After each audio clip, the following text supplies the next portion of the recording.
Bismillah ar-Rahman ar-Rahim, salam alaikum. Alors aujourd'hui, nous allons faire la correction détaillée de l'examen national 2017, la session de rattrapage, option sciences physiques. Alors commençons par l'énoncé. Un professeur de physique se propose dans un premier temps d'étudier l'influence de la résistance d'un conducteur en Mi. Alors voilà, c'est du blabla. Alors la première partie, c'était étude de la réponse d'un dipolaire C à un échelon de tension. Donc, la courbe, voilà, ici en fonction du temps. La première question, reproduire le schéma de la figure 1 et indiquer comment est branché un système d'acquisition informatisé pour visualiser la tension UC. Alors, vous devez faire attention que le système d'acquisition informatisé, c'est l'oscilloscope, sachant que l'oscilloscope a deux bornes, l'entrée et la masse. Donc c'est l'entrée et la masse. L'entrée elle est toujours branchée au borne positif du dipôle, la masse branchée au pôle négatif. Maintenant, on doit identifier le dipôle étudié, c'est la tension UC, c'est-à-dire le condensateur. Alors, on doit identifier les bornes de condensateur. Alors, à l'aide de sens de courant, voilà, le courant sort de ce sens, alors il va entrer au condensateur, ce qui fait que cette partie représente la borne positive et cette partie représente la borne négative du condensateur. Maintenant, nous allons brancher l'entrée ici et la masse ici, respectant cette règle. La deuxième question, établir l'équation différentielle vérifiée par UC. Alors maintenant, on doit représenter les tensions en convention récepteur. Donc voilà I, ce qui fait que UR, le sens contraire de I, et UC, même chose. En appliquant la loi d'additivité des tensions, alors selon la loi d'additivité des tensions, la somme des tensions récepteurs est égale à la somme des tensions générateurs. On a deux tensions récepteurs, c'est-à-dire UC plus UR, la somme, doit être égale à la somme des tensions générateurs. On a un seul générateur, c'est CE. Maintenant, on doit établir l'équation vérifiée par UC. Ce qui fait UC, donc on laisse UC comme il est. Donc UC plus. Selon la loi d'Ohm, donc il existe plusieurs relations qu'on doit retenir. C'est UR, la loi d'Ohm, est égale RI. Aussi, on sait que I est égal à la dérivée de la charge sur dt. Et aussi, une autre expression de I, c'est C fois la dérivée de la tension au borne de condensateur par rapport au temps. Alors, on doit remplacer UR par RI. Donc, RI est égal à E. Maintenant, on laisse UC. On doit remplacer I par cette expression parce qu'on cherche l'équation différentielle vérifiée par UC. Automatiquement, on doit utiliser cette expression.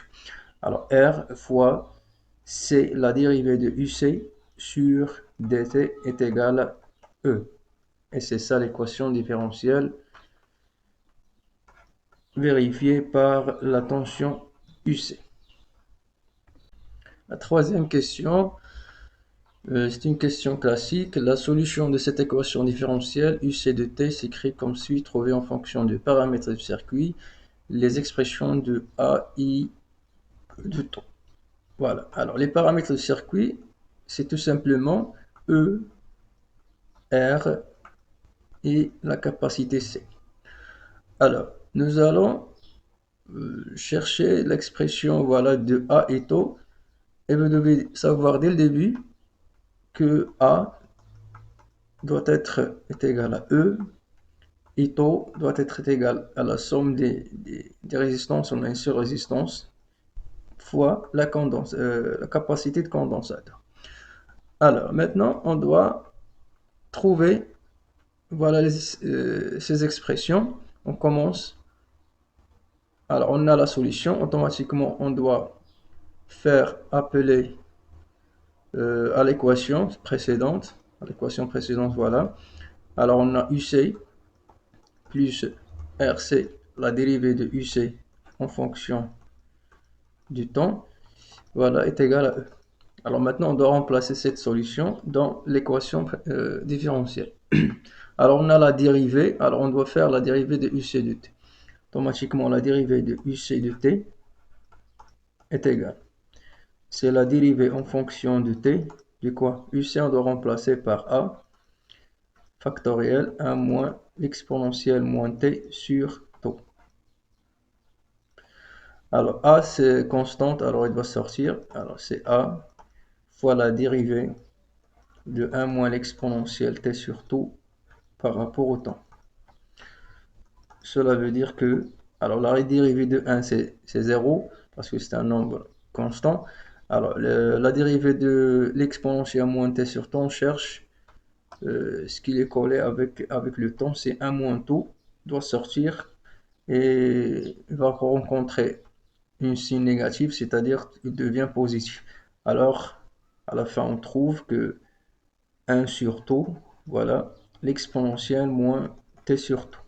C'est-à-dire c'est 1 sur taux, l'exponentielle moins t sur taux. C'est la dérivée. Alors maintenant, on doit remplacer. Alors on a UC, c'est A, 1 moins l'exponentielle t sur taux, plus RC, multiplié par la dérivée, c'est-à-dire 1 moins taux, plutôt 1 sur taux, l'exponentielle moins t sur taux, doit être égal à E. Donc la première étape, on doit développer cette expression, c'est-à-dire A moins A l'exponentielle moins t sur taux, voilà, plus RC A sur taux, l'exponentielle moins t sur taux est égal à E. Alors on doit chercher les constantes ici, de cette côté c'est A, on doit la faire déplacer l'autre côté en changeant le signe, voilà, alors nous trouvons A l'exponentielle moins t sur t, plus RC A sur taux, l'exponentielle moins t sur t est égal à E. Alors A devient moins A. Alors maintenant on va voilà, factoriser par A l'exponentielle moins t sur taux. Et nous trouvons à la fin que A l'exponentielle moins t sur taux factoriel moins 1 plus RC sur taux est égal à E moins A. Alors, remarquez ici que cette côté, elle est constante parce que la soustraction des deux constantes. Et cette partie, voilà, ou bien ce côté, elle est variable parce qu'elle contient du temps. Alors, cette égalité doit vérifier tel que 1 moins, plutôt moins 1 plus RC sur taux doit être égal à 0. Donc, 1 moins 1 plus RC sur taux doit être égal à 0. Cela qui donne que RC sur taux doit être égal à 1, alors que taux doit être égal à RC. Donc c'est la première constante à déterminer. Et la deuxième, puisque moins 1 plus RC sur taux est égal à 0, c'est-à-dire ce côté doit être nul. Cela veut dire que E moins A est égal à 0. Et on a aussi E moins A est égal à 0, ce qui fait que A doit être égal à E.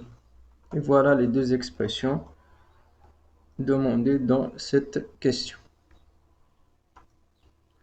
Maintenant, en exploitant les courbes 1 et 2, déterminer la valeur de la capacité C du condensateur et celle de la résistance R2. Voilà. Sachant qu'on a comme données, on a la résistance R1, donc je cherche dans l'énoncé, voilà, c'est 20 ohms. Alors, R1 est égal à 20 ohms. Et sachant que la courbe 1 représente la variation de UC en fonction de T lorsqu'on règle le conducteur ohmique à la valeur R1. Alors on doit déterminer la capacité C en utilisant la courbe 1. Alors, on a aussi, alors on sait que taux 1 est égal à R1 fois C. Cela veut dire que C doit être égal à taux 1 sur R1. Et taux 1, on doit la déterminer graphiquement. On va faire l'intersection du symptôme A est égal à U, c'est égal à E. Cette intersection va faire la projection orthogonale sur l'axe du temps et on trouve la constante du temps T1. Alors T1 est égal à 2 millisecondes. Alors T1 est égal à 2 millisecondes. Maintenant, il reste juste l'application numérique. Alors C est égal, T1 c'est 2. On doit la convertir en secondes en multipliant par 10 puissance moins 3 sur la résistance R1, c'est 20 ohms. Alors on doit simplifier par 2 et 2. 10 sur le fork, voilà, donc on a 10 puissance moins 4 farad.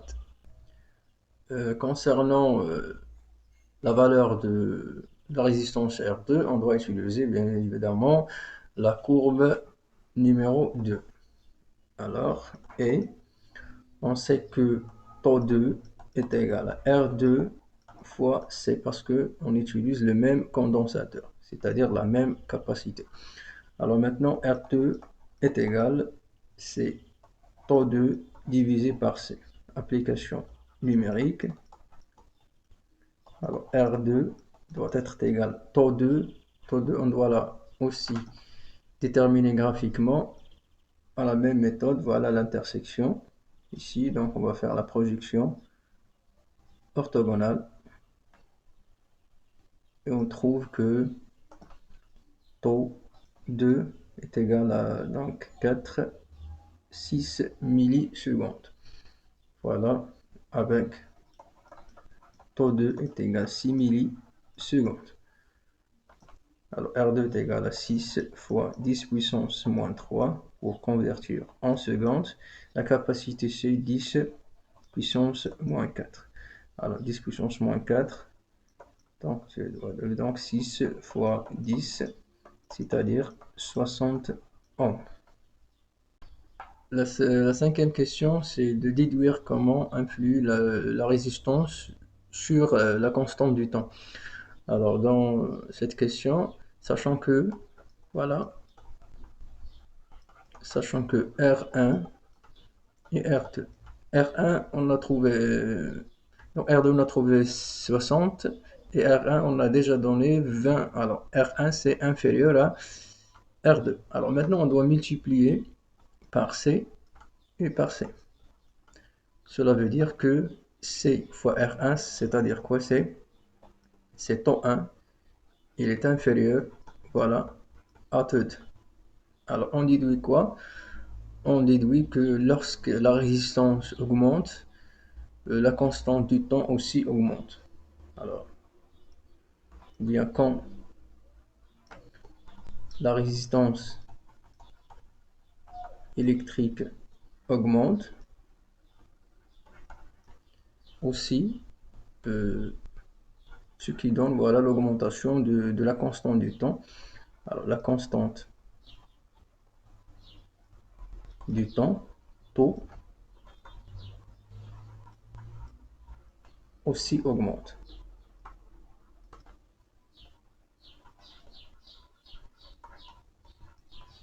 Et comme vous voyez, si on a bien fait la démonstration mathématique, alors on sait que taux est égal à R fois C. Alors il existe une proportionnalité, voilà, entre taux et R. Donc si taux augmente, aussi R augmente.